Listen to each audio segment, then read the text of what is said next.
छोटे से ब्रेक के बाद एक बार फिर आपका स्वागत है न्यूज 24/7 तक। मैं हूं आपके साथ निशा नामदेव। आइए रुक करते इस वक्त की बड़ी खबर की ओर।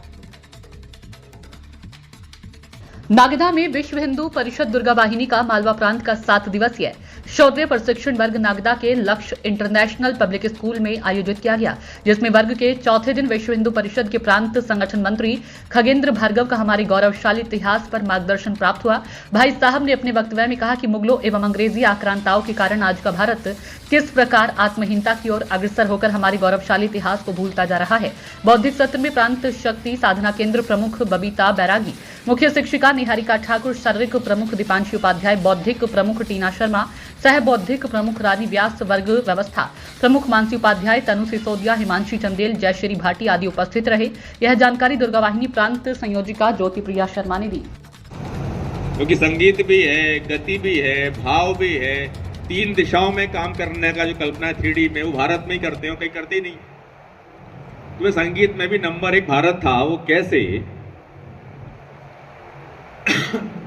वाणी की उत्पत्ति कैसे हुई, तो हमारे यहाँ उसका वर्णन भी है कि 4 स्थिति में बोलने वाला जो शब्द निकलता है। सबसे पहले परा, पश्यंती, मध्यमा और बैखरी।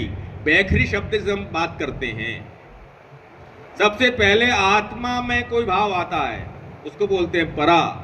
इसके बाद होती है पश्यंती, और विचार भाव में आता है।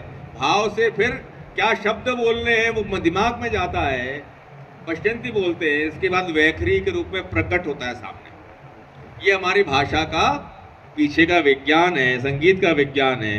और इसलिए इनके आधार पर उदात्त अनुदात्त स्वरों के आधार पर सप्त स्वर की गणना हमारे यहाँ है। 7 स्वर हैं। उन 7 स्वरों के आधार पर हमारे संगीत ये बना है। तो दुनिया का श्रेष्ठतम संगीत। अब इसके कैसे श्रेष्ठतम है? तो पांडिचेरी में महर्षि अरविंद का आश्रम है। उनके बाद श्रीमान ने वो आश्रम संभाला और श्रीमान ने एक प्रयोग किया। एक ही मैदान में, एक ही भूमि में, एक जैसे 2 बीज उन्होंने लगाए और एक को नित्य शास्त्रीय संगीत सुनाया गया और एक को नित्य पॉप और रैप म्यूजिक सुनाया गया। प्रयोग किया उन्होंने। 6 महीने बाद जब पौधा बड़ा होना शुरू हुआ तो शास्त्रीय संगीत वाला पौधा था वो एकदम सीधा, सुडौल, पत्ते आकर्षक, चमकदार। और दूसरी ओर जो पौधा था उसके पत्ते कटे फटे, आड़े टेढ़े पैदा हुए। वही खाद है, वही पानी है, वही मौसम है, वही बीज है, लेकिन फिर भी अंतर दिख रहा है। क्यों? ये हमारे शास्त्रीय संगीत का प्रभाव है। फिर उन्होंने लिखा कि जो भारत का शास्त्रीय संगीत सुनेगा उसका व्यक्तित्व, उसका चित्त, उसकी मनस्थिति अच्छी रहेगी। तो हम लगाते हैं कि 3 दिन का अभ्यास वर्ग, शौर्य प्रशिक्षण वर्ग, इसलिए कि आपको शौर्य दिखाना है, आपके अंदर वो शौर्य का संचार करना है।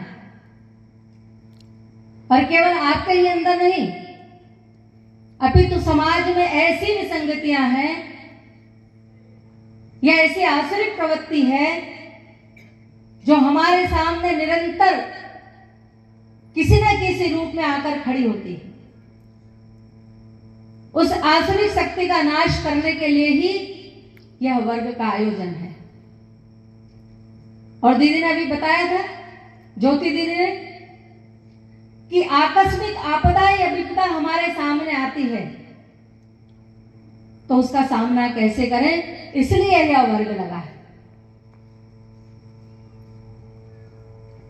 विश्व हिंदू परिषद की स्थापना भी इसीलिए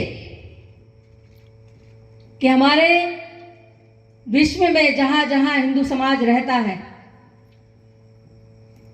उनके हितों की रक्षा करना, हमारी धर्म और संस्कृति की रक्षा करना, हमारे जीवन मूल्यों का जहां ह्रास हो रहा है उनकी सुरक्षा करना, इसलिए विश्व हिंदू परिषद की स्थापना हुई।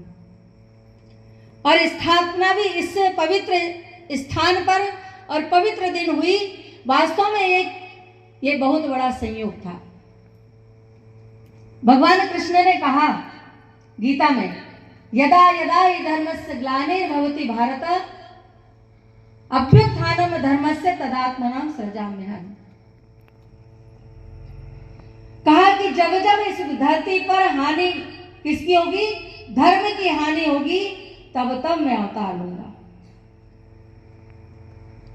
और हानि रोज हो रही थी, धर्म की हानि हो रही है, संस्कृति की हानि हो रही, हमारे मान मूल्यों, हमारे जीवन मूल्यों का ह्रास हो रहा है, और इसलिए विश्व हिंदू परिषद की स्थापना करनी पड़ी। भगवान श्री कृष्ण ने एक शब्द और कहा था कि संघ शक्ति कलयुग है, और इसलिए संगठन की स्थापना हुई कि इस कलयुग में केवल संगठन शक्ति ही काम करेगी, अकेला चना भाड़ नहीं फोड़ सकता, कहावत है ना। इसलिए अकेला व्यक्ति यदि कुछ करेगा तो उसकी कोई नहीं सुनेगा।